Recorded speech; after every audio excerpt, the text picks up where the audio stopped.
AP అభివృద్ధికి కేంద్ర budget ఒక గేమ్ చేంజర్ అని, రాష్ట్ర ప్రయోజనాలే పరమావధిగా మోదీ ప్రభుత్వం నిధుల వర్షం కురిపించిందని కడప జిల్లా బీజేపీ అధ్యక్షులు వెంకట సుబ్బారెడ్డి అన్నారు. ప్రొద్దుటూరులో కేంద్ర బడ్జెట్పై నిర్వహించిన అవగాహన సదస్సులో ఆయన పాల్గొన్నారు. గతంలో ఎన్నడూ లేని విధంగా ఏపీ రాజధాని అమరావతికి, రాష్ట్ర జీవనాడి పోలవరం ప్రాజెక్టుకు కేంద్రం అత్యధిక ప్రాధాన్యత ఇచ్చిందని తెలిపారు. కేంద్రం అందిస్తున్న నిధులు, సంక్షేమ పథకాలను ప్రజల్లోకి బలంగా తీసుకువెళ్లాలని కార్యకర్తలకు ఆయన దిశానిర్దేశం చేశారు.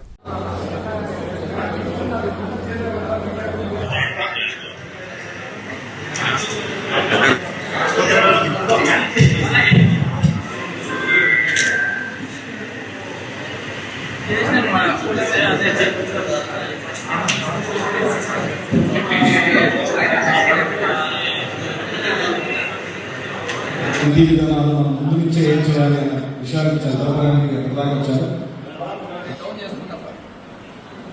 అందరికీ శుభ సాయంత్రం. కార్యక్రమాన్ని ముందుగా జ్యోతి ప్రజ్వలైంది. ముందుగా ఫిబ్రవరి 1వ తేదీన ఆదివారం నాడు ఏదైతే మన భారతదేశ విత్త మంత్రి అయినటువంటి నిర్మలా సీతారామన్ గారు దేశం యొక్క బడ్జెట్ను ప్రవేశపెట్టారో ఇది ప్రపంచ చరిత్రలోనే ఒక విభిన్నమైనటువంటిది. ఎందుకంటే ఒకే ప్రధాని హయాంలో ఒకే విత్త మంత్రి అయినటువంటి ఒక వ్యక్తి 9 సార్లు బడ్జెట్ను ప్రవేశపెట్టడం అనేది ఇప్పటి వరకు జరగనటువంటి విషయం.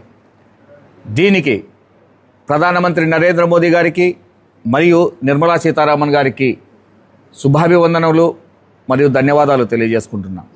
ఏదైతే బడ్జెట్ ప్రవేశపెట్టినారో ఇది వికసిత భారత్ కోసం ఒక రోడ్ మ్యాప్ లాంటిదని నరేంద్ర మోదీ గారే కాదు, ప్రపంచ దేశాలలోని వివిధ ఆర్థిక విశ్లేషకులు మాత్రం దీన్ని ప్రశంసల్లో పొగుడుతున్నారు. దీనికి కారణం ఒకటే, దీనిలో ఈ బడ్జెట్లో ఎటువంటి హైపులు లేవు. జనాలకు ఊరట కలిగించేసి ఏదో బడ్జెట్ తాత్కాలికం కోసం ప్రవేశపెట్టింది కాదు. ఇది కేవలం భారతదేశాన్ని 2047వ సంవత్సరానికల్లా ప్రపంచంలోని భారతదేశము వికసిత భారత్గా వికసించేసి విశ్వగురువుగా ఉండడం కోసం ప్రవేశపెట్టినటువంటి బడ్జెట్ ఇది. ఈ బడ్జెట్లో 3 రకాల కర్తవ్యాలను నరేంద్ర మోదీ గారు కావచ్చు, నిర్మలా సీతారామన్ గారు కావచ్చు ఎంచుకోవడం జరిగింది. ఒకటి, తయారీ రంగం.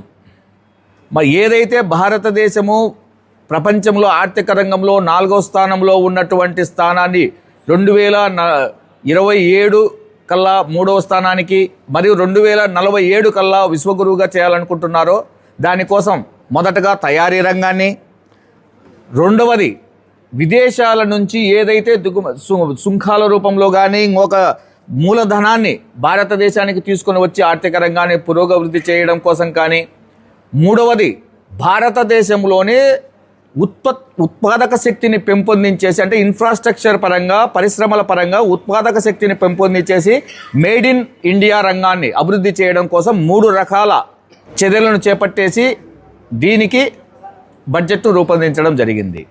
ఇది దేంట్లో అయితే ఆయన ఆలోచనలకు అనుగుణంగా ఏదైతే యువశక్తిని పెంపొందించడం కోసం చేశారో ఇది యువశక్తి బడ్జెట్గా ప్రతి ఒక్కరూ అభివర్ణించడం జరుగుతోంది.